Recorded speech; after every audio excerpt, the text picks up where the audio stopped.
So, hello everyone. Welcome to Spiritism at Noon. Currently, we are studying the book written by the Spirit Joanna de Angelis through the medium Divaldo Franco that is called A Full Life. We are studying today the chapter 3. Um, and as I always like to remind everyone, that each chapter is a different subject. So if you're just joining today, it's okay, you get everything. And sometimes like this one, we split in two, but it's still we always go and mention what the topic was about, and before we introduce the second part. Okay, so I'm sharing my screen, and we were studying the last time this passage that is called Everyone Rejoice. I'm going to read just the first paragraphs because, first three paragraphs, because I think it's so important for us to re-emphasize that. Dear friend, devoted to the good, hold your tears, the tears you shed over the pain you feel, touches the spirit guides watching over you. The challenges faced by Christians committed to their journey of redemption are multiplying. Everywhere you are confronted by problems that Everywhere you are confronted by problems that test your strength and moral principles. So when we start reading this message, everyone rejoice, and she starts with that, talking about the tears, talking about the difficulties that we have in terms of in our day-to-day lives, and how hard it is for us to keep on track, to commit to our inner transformation, to follow an moral ethical values, and how much challenge and confrontation we will find.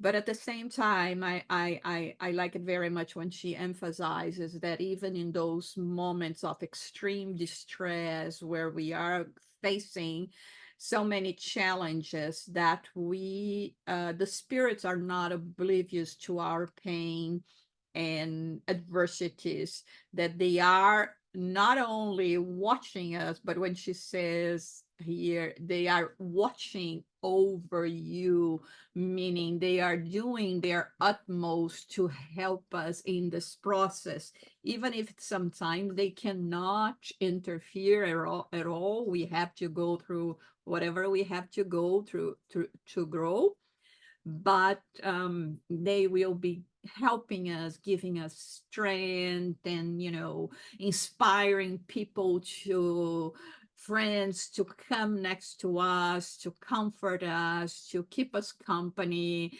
And in this manner, we are always going to be receiving assistance.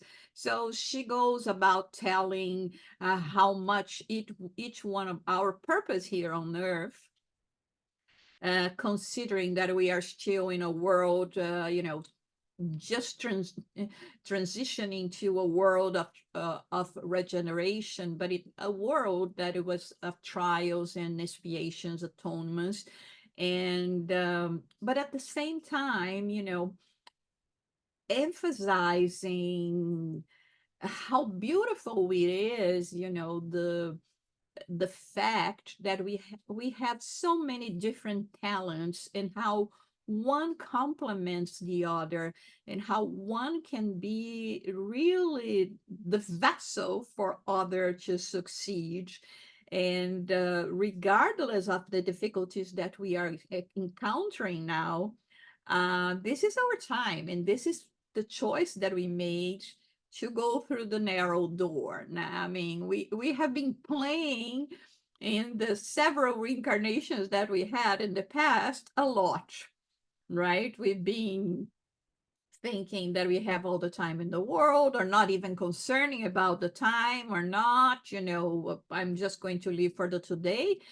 But now we have been through all this journey, we have a different understanding of life, of our immortality. And so that wide door that before we use it to be very attracted to us and would make us delay our progress is no longer the one that we are choosing, or hopefully it's no longer the one that we are choosing, right? So this is basically what she talks about in this first part. And so we are going to be reading a little bit and then commenting on how she what she gives us next. Ever since you understood that reincarnation is an opportunity to conquer resources that were previously squandered, you made the decision to rehabilitate yourself. You made this commitment prior to reincarnating when plans were made with respect to your evolutionary path. Debts and credits were examined, and the process of atonement was set up as a blessing for your spiritual progress. Rest assured that there is a time to plant and a time to harvest. Okay, let's talk here about reincarnation and our reincarnation. So, what is the aim of reincarnation? We have the second part of the Spirit's book that talks about it. So I suggest reading and researching in the book because it brings us so much knowledge and understanding about it. But overall, once we come from the idea that we are immortal spirits and that we live multiple lives, uh, it has to be a purpose, right? We plan for the things we are going to be doing in the next day. Or if you're planning a vacation, you plan your vacation. How would we not be involved in planning our reincarnation? So what happens is, we are going to look at our experiences in the past, and we are going to make an assessment of what we need in order to progress. Even if it's a small progress, progress is progress. Okay, as long as we're not going backwards, we are doing okay. So we are going to commit to experiences we will have, where we are going to be born, what kind of conditions, uh, parents, family members, profession, certain things that are key to the term, or to offer us the opportunities that we need in order to concentrate on achieving what we are missing. When we talk about atonement, we we normally, let me correct this word here. We normally think about, karma. I have to pay for what I done. It's your karma. It's your, you did bad, and now you have to get bad things. No, it is not exactly like that. It is, you know, I live an experience and I fail. So what happens? I have to live that experience again. It's not that, think about, this fatality that has to, bring us bad things. Is very much like, I was a bad geography student, and now, I couldn't get the grades. I had to go back and start all over again. I may have the same tendency of still not liking the subject, But little by little, I will learn the importance of having at least the basic knowledge concerning that subject. And this is what atonement means. It means giving us opportunity to not feel bad, not feel guilty because what we did in the past. You know what? I regret that I was so um, um, dismissive of friendship in general. Now I'm going to reincarnate in a sense that I will look for those opportunities. It may not be easy for me to get it because it is going to be a process. One skill that I still do not have because I didn't practice friendship before, right? So now I have to learn how to be a good friend, right? And so this is what the atonement means. The only way for us to learn things is to be exposed to things. I cannot learn to play the piano just by looking at Zoraida playing the piano. I mean, she plays, she knows what to do. I enjoy it. I think it's marvelous, but I cannot do it until I go and do it and go through the same process that it entails to be able to play the piano. So this is what atonement means God's justice and mercy in giving us opportunities that we will be kind of reliving situations, but now from a basis that we are conscious that the first time we did it, uh, we made a mistake. Any question or comment?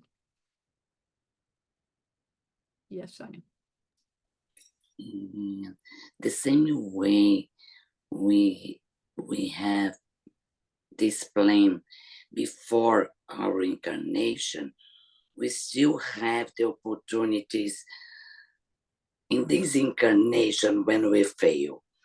Usually we face the same problem, the same situation again and again. It means I'm not learning yet. I need to improve myself this, right? Absolutely, because you see, uh, let's I mean, we definitely come to improve our personality traits, our virtues, to acquire virtues. So let's say I I really want to work on my selfishness. Okay, this incarnation. I know this is a long journey, so many reincarnations, but I have to start, right? And progress is progress, like I said before. So we come here and, you know, it's so much easier to give way to the ways we were before, right? And it's easy for us to fail because if it is something that it's was so present in our previous reincarnation, it's not going to be an easy thing to do. So what happens is exactly what you said, Sonia. Okay, this is my goal. I will have a series of tests from 1 to 10. So my commitment is, I go from 1 to 10. If I manage to do that, I advance to level 2, right? For a following incarnation, because it's not going to be done in just this one. So I I start doing that and I get stuck in in the first experience that I have, number 1, 2, 3. So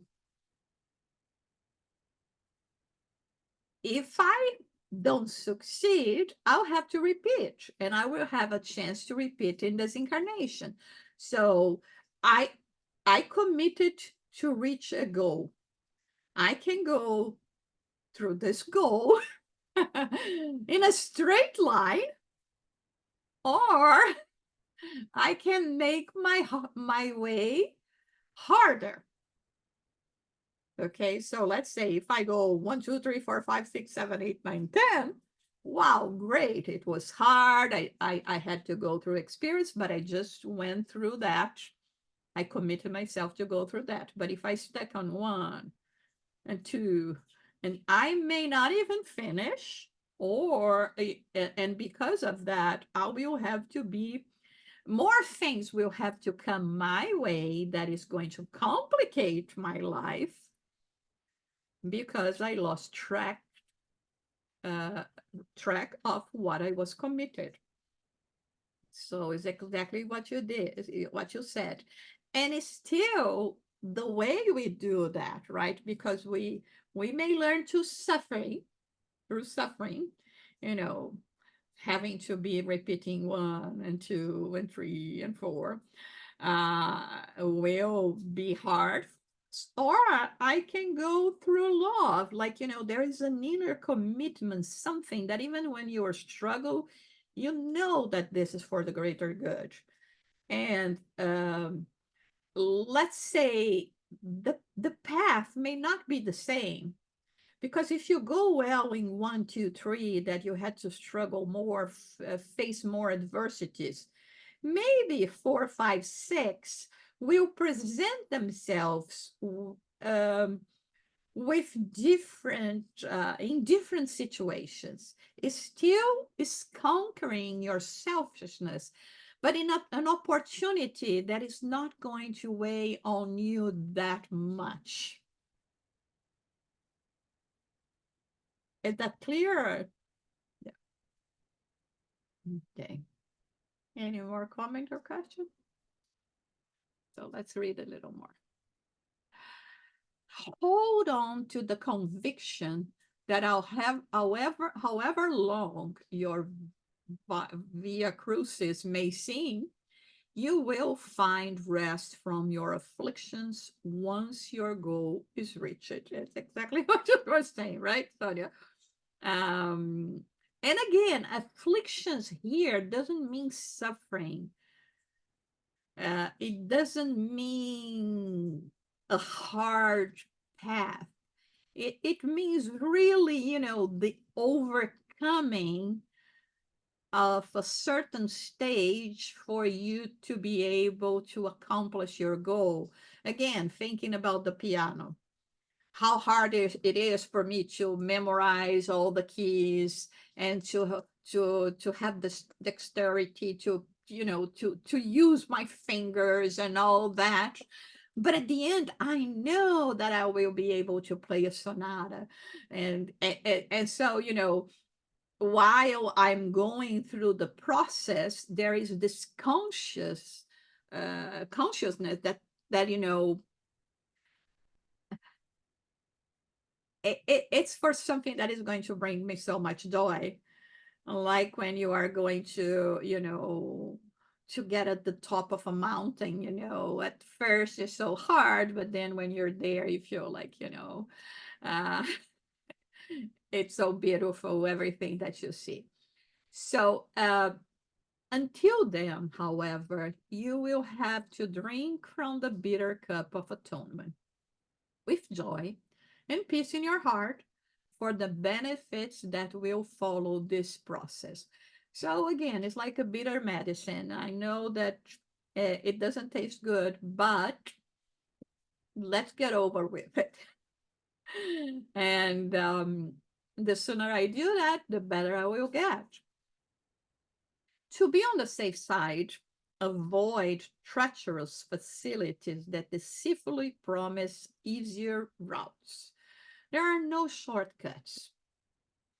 We all would love a shortcut, right? Uh, and how to cheat on our path, right? There is no shortcut. I remember there is this drawings of I'll see if I find it again, then I can show you. But like showing people carrying their crosses. Everyone has a cross to carry, and there is one among this certain number of people there that wants to play smart. His cross, he thinks, is too heavy. And so every opportunity he has, he goes there and cut a little bit of the cross, thinking no one is going to be paying attention, and in making his burden easier.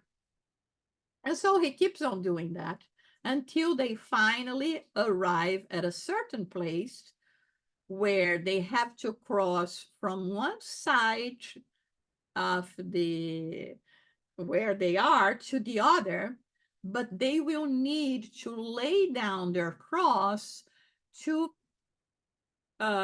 cross this path.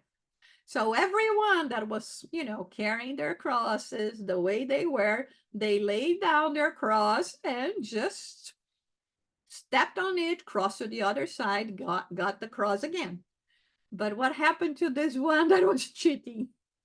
When he went there, his cross was too short and he could not go to the other side of the margin. So there is no way that any shortcut is going to be helping us. So just go the way, we know it's the sure way for us to go, and move on. Um, Face the obstacles, and they themselves will teach you how to overcome them. Um, when we become realistic about, the situations we are in, say, well, this is it. So um, now, without losing my mind and being so unbalanced, I'm going to start thinking, how can I, overcome this burden? What can I do to move away from it? Any comments or questions so far? Yes, Marcel. Funny, because in our gospel yesterday, we read exactly this message. It was easy and hard pathways. And I remember a message that is clear to me, that is, it's easy way is, how can I say, afastar from the people. To move away from people? Move away from difficult people that you're struggling, but it's hard to find the love, not to deal good. So it's the easy is the hard, but doesn't mean that the easy way to you will find that you need to find, actually, the opposite. The most times the hard way, the hard pathways, you will find that the things that you really need. So a lot of people, my mom is sometimes, no, I don't have problems with my sister-in-law. She lives there and I live far, far from her. And okay, so she finds that this is a way, no, to live far from the people that bother me. Could be, but I don't know if the best way. I'm just, reflecting this with my kids and my husband yesterday, and it's the same reflection today, this moment. Yeah. Uh, and sometimes, it's not that the way is so hard, we make it harder with non-acceptance, and focusing on the wrong things. And I'm not saying that we don't have difficult challenges to go through. This is not what I'm saying. I know that I live that too, right? Believe me. But I mean, even in those situations, we can make them so much harder, right? With complaining, with lack of faith, and complicating our lives even more. And I mean, so many people, sometimes they receive a diagnosis that if they follow a certain diet or exercise or even surgery, they could, make their lives better, and they resist doing that. And instead, not only they do not do that, but they go the opposite ways. Oh, I'm going to die anyway, and then, why am I going to deprive myself of sugar, for instance, and yeah, but it's going to complicate your life, because until you die, you're going to make your health even worse. And there are other complications that can aggravate your situation. So I think that there is another thing here that we learn even when we are talking about spiritist centers and the spiritist help that we can get from there, and from the mentors, the good spirits. They cannot remove the stones from our way, but they can help us carry them. And if we allow them, and allowing them means exactly that, means understanding that it is a process and it's not going to last long. We just have to go through that and get over with it. And this is going to be, you know, behind us, right? Yes, but sometimes I think in this situation of my mommy and her sister-in-law, maybe she got in her limits, so she can't. Maybe she's respecting herself. I don't know. It's just thoughts. I don't know. So sometimes I don't know if she needs to struggle with some person that she can't. So okay, she said better move away. No, I Mm. don't know. It's just I'm wondering. Sometimes we don't know the answers. Mm-hmm. Yeah, I mean, this is a personal opinion, okay? It's not that of course, personal opinion based on the knowledge and teachings that I have received it, but it's not there in any of the books, or, uh, but sometimes, when we have a really hard relationship with someone, it's better to avoid being together all the time, because we can aggravate the situation. We talked about this other times, right, Sonia? And sometimes we, and Soraya, and we say no now, like, I'm going through the 12 steps, and you have to accept me, you have to love me anyway. Doesn't work like that. And the hardest thing is, like in this case, is just a sister is just a sister-in-law. It's not your sister, right? Which makes it, or your mother or your father or your brother and sister and son and daughter, right? Which makes it much more difficult. But sometimes less is more. Right. So let's not give, uh, you know, create situations that we say, no, I have to go and I have to conquer myself, when we are fully not prepared. I mean, if there is, let's say, a war, right? And I know that I'm incapable of going to this war. I'm not going, because I know if I go, it's going to have I'm going to die, right? So you prepare. So there is a time of preparation.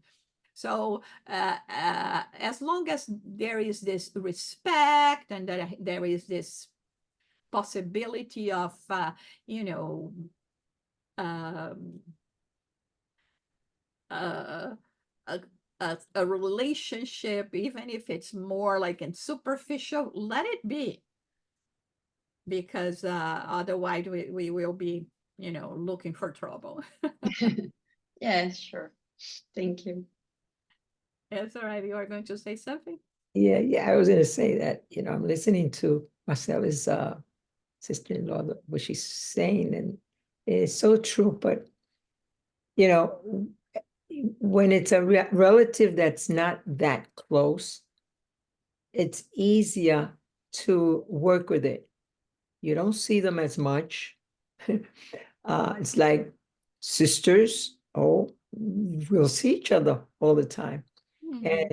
And it's been for years, 7 sisters, and now there's 5. And there's always one that's what I'm saying for myself, 1 or 2 that seem to have a lot of complications. I'm not saying that I'm perfect. No way, no how am I perfect. But I sense a lot of misunderstanding. Uh, I can list a whole lot of things: misunderstanding, not listening, don't have the patience. Uh, you know, and throughout the years, I've learned through Spiritism, all that I've learned. What are the most important things that we have to deal with ourselves is to be patient, forgiving. There's so much that we can learn from that. And that's how I've gotten to the point that things have gotten better, especially for 1 or 2 that seem to have a whole lot of difficulties with one and the other. So it's a lot of work. But then at the end, when you see that things are working out, you feel good about it. You say, wait a minute, I'm doing the right thing here. We're getting along. I'm watching what I say. I'm listening more. I'm more indulgent and patient. All this you have to work with it. It's just not one thing. Anything can happen. I mean, when we went to that beautiful meeting on Saturday, Yusara, it was wonderful. We all went together. Everything was fine. But then something happened when we got in the car. The oldest sister's driving it. I find that she's very, she drives really, I don't know, what could I say? She has a heavy a foot on the accelerator. So she likes to go really fast, and it's scary. So I try to tell her, oh my God, could you slow down a little? But she has a heavy, she's a fast driver, but I've learned to keep calm and understand. But then I also say, gee, wait a minute, we're in a dangerous situation. What if something happens? You're driving too fast. What am I supposed to do? This is the conflict I have now. Should I get in the car where the speed limit is beyond? And I told her, you're scaring me. I'm not a speed driver. I don't speed. She does.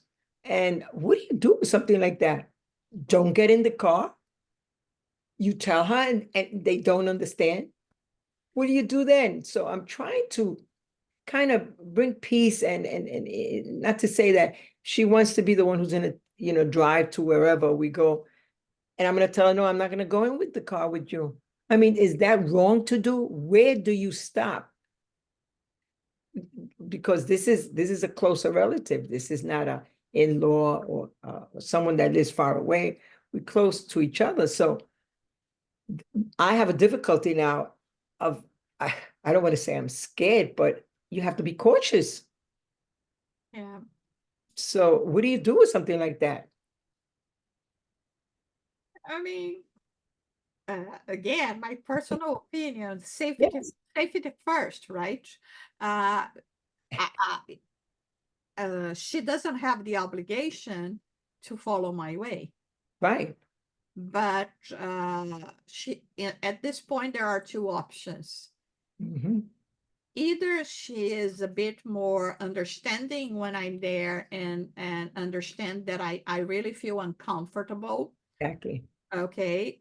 Or you say, you know what, I'm not going to interfere with, your drive. I'm not going to impose Exactly. I'm not going to impose, but since I do not feel comfortable, I'll find another way. Exactly. I take my car. Yeah, you take your car if I find another way, uh, uh, But if little things. But you see, the problem here, the solution is very easy. okay. But when there is ego Ah, and aggression, like, oh my God, you're exaggerating. right. The speed limit is 25, I'm going 30,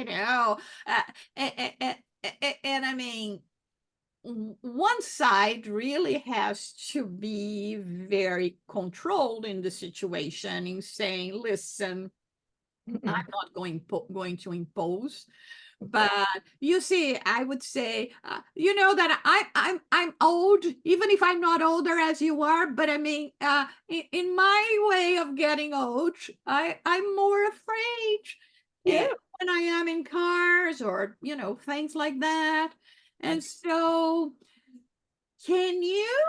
But if it is not possible, okay, I understand. I'll find a different way.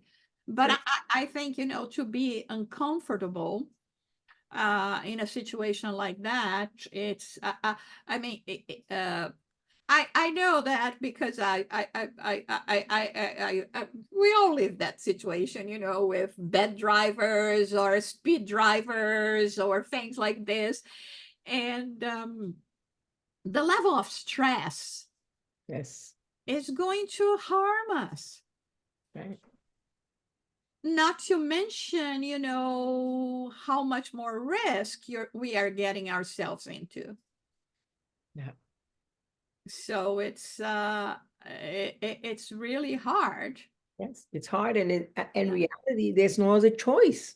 Yeah. If there were other choices, I would surely step on that and say, okay, let me do this. But there's Yeah. only two choices here. So Yeah, or next time you say, you know what, I have to be there 1 hour before, so I'll go myself and I'll meet you guys there. Or I'm going to be late, and then you arrive on time and you say, you know what, I managed to to and do the whole problem to this, Jusara, is that all four of us feel the same way toward her. Yeah. So there's gonna be a time that you go on your own, and Yeah. we go on our own, and there's nothing else we can do. Yeah. So Yeah. choices. So Yeah. okay, I Uh, made up my mind. Neither avoid nor deceive, because any activity that is not based on the laws of justice and charity will only further complicate your rehabilitation. Likewise, do not get involved in someone else's problems in the vain illusion that you can solve them. Hmm. Since you have difficulties with those who relate to you, invest in the moral comfort of those in need. However, concern yourself also with your own unpostponable renewal. So, again, there are no shortcuts. There are no way of us trying to, trick the law,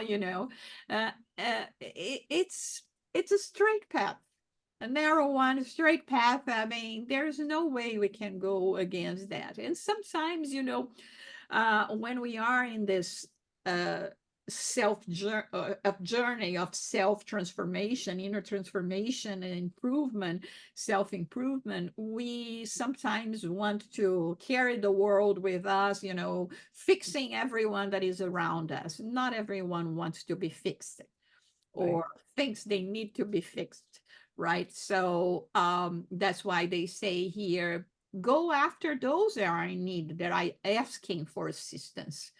It's a waste of time for us to be, insisting on doing something one side and perhaps paralyzing ourselves, because you say, nothing that I do is enough, and sometimes, we even lose faith in us and in our possibilities, and then not only we do not help the one that we wanted to help, but we don't help others as well.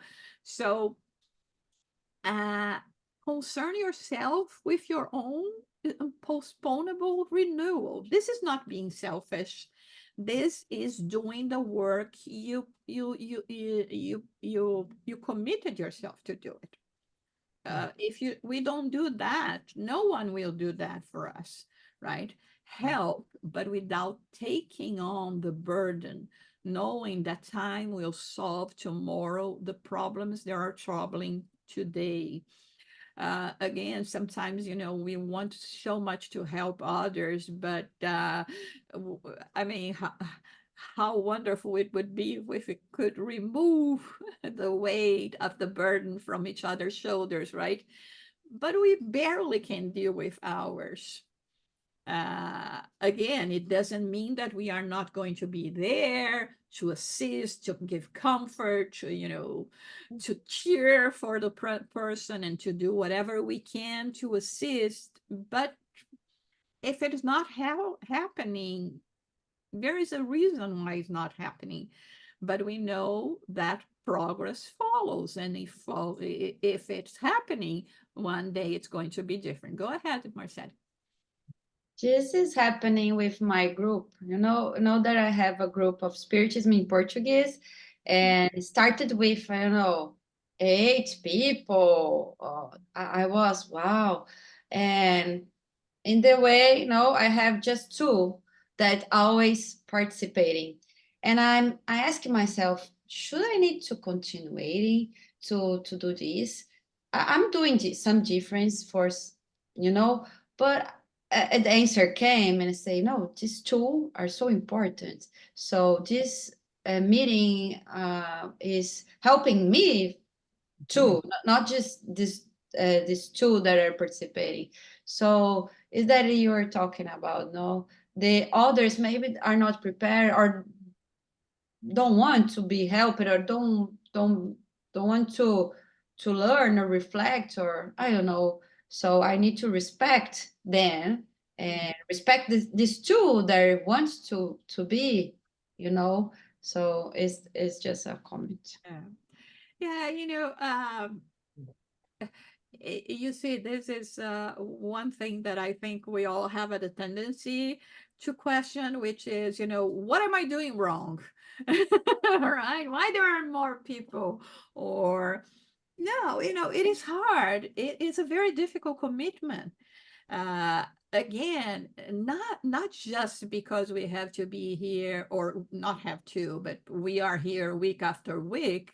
But the teachings, the lessons we are receiving, right, from the benefactors Joanna de Angelis, they are hard to digest, right, in our level of involvement. And I mean, if you see here, each phrase, uh, uh, you know, shakes us to our core in terms of assessing what we are thinking, what we are doing, and be constantly on the lookout with, in your actions, which is what we have to do, not complicate even more our lives. So it's not only, a matter of interest or priority, but the lessons per se are always calling our attention to, do better, move in a different direction. And you see, like we were saying here, the what was the call that's it called, the wide door, it seems so much easier, right? Why am I going to squeeze myself to go through that if there is like a large door right next to it? And so, and not to mention, like you said, many times, they are the instruments. The ones that we are thinking that we are teaching are the instruments for us to learn and to prepare ourselves. So if we were ourselves alone, maybe we're not dedicating ourselves that much. And this way you say, I have a responsibility. I remember just one thing, there is a story from Chico Xavier where there were two ladies that used to go there, old age ladies, but they used to go to get into Chico centers, and And every time they arrive at Chico would ask them to give him passes. And people would find it very strange, you know. First of all, probably he doesn't even need that. And those two are not exactly, you know. And Right. then was questioned for, not in public, of course, he said, no, I know how hard they are to accept things and to move on. So every time I ask them to give passes to me, I'm giving passes to them. Right. So sometimes, it's a different way of us going because, we are the ones that are receiving. Go ahead, Mercedes. No, I just question if it sometimes happen to you if no one appeared here. What did you do? If no one here, you are alone, you will do the meeting? In this, I should. Yeah, it never happened, but yeah, I should.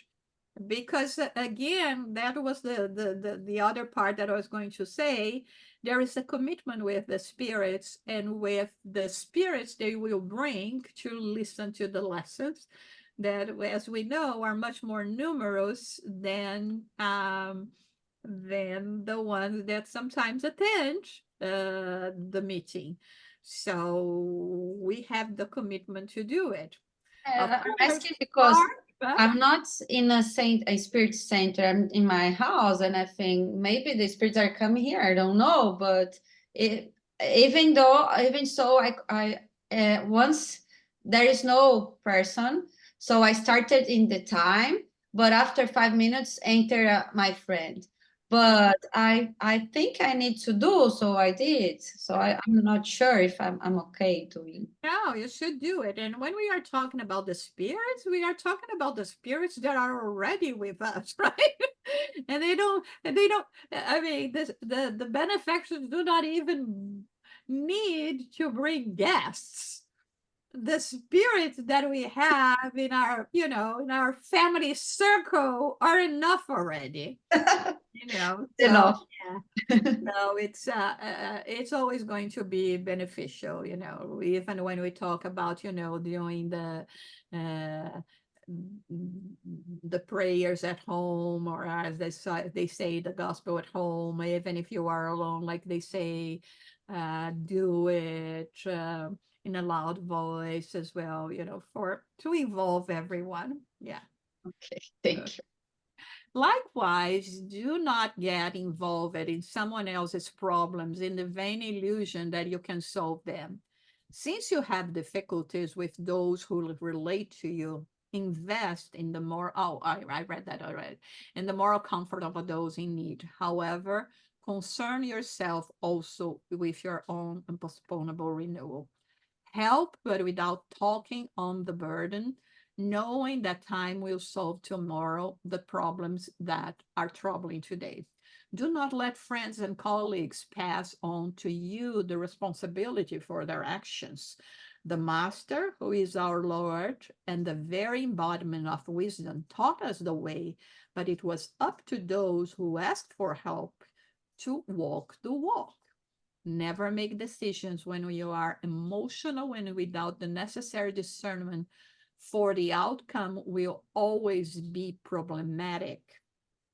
Haste and disaster go hand in hand.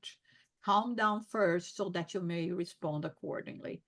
The knowledge of Spiritism will help you understand the teaching of the Lord, leading you to find the strength to understand and resolve all the issues that are yours to solve anyways.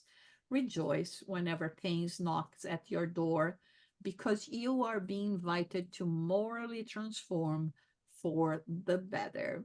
So again, here, um, each one has their own responsibility. We cannot, like, even what you're saying. Okay, oh, am I doing something wrong that more people that they stop attending? No. Okay. This is a tough decision, a tough path to go through. And and again, obviously, you know, every time we are going through struggles, the more affected emotionally we are, the less capable we are of taking the right action. So that's why, again, remember the water of peace of Chico Xavier that his mother said, you know, put water in your mouth and don't swallow until you count to 10. It means it means that, you know, calm down yourself first before we go and do things that can be even more damaging than what it is happening. So, and here she says, pain, you know, afflictions is part of the process. So Yeah. that means uh, that because we are receiving them, is because we are ready already to go to the next step. Joanna de Angelis has a message in the Gospel according to Spiritism that is called Patience, I think, and there she starts by saying that pain, suffering is something that God sent to uh, the the chosen ones. And so every time you go through that, I have a friend that says, "Oh, it's because God loves me." You know? And yeah, God loves me sometimes too much. But we go through that, and just think that um, it really means that we are stronger, because otherwise we wouldn't be going through stuff like this. And again, remember that pain is never there to, or afflictions to destroy us. On the contrary, is really to make us shine. And she finishes by saying, the flower bud, when closed, is an enigma, but as it slowly opens, a world of color, fragrance, and life unfolds. Such is human existence. Initially enigmatic, it then transforms into a triumphant and glorious poem. Thus, do not cry, do not lament, and trust in God. He loves you. Rejoice. Wow. Beautiful, right? That is so, so beautiful.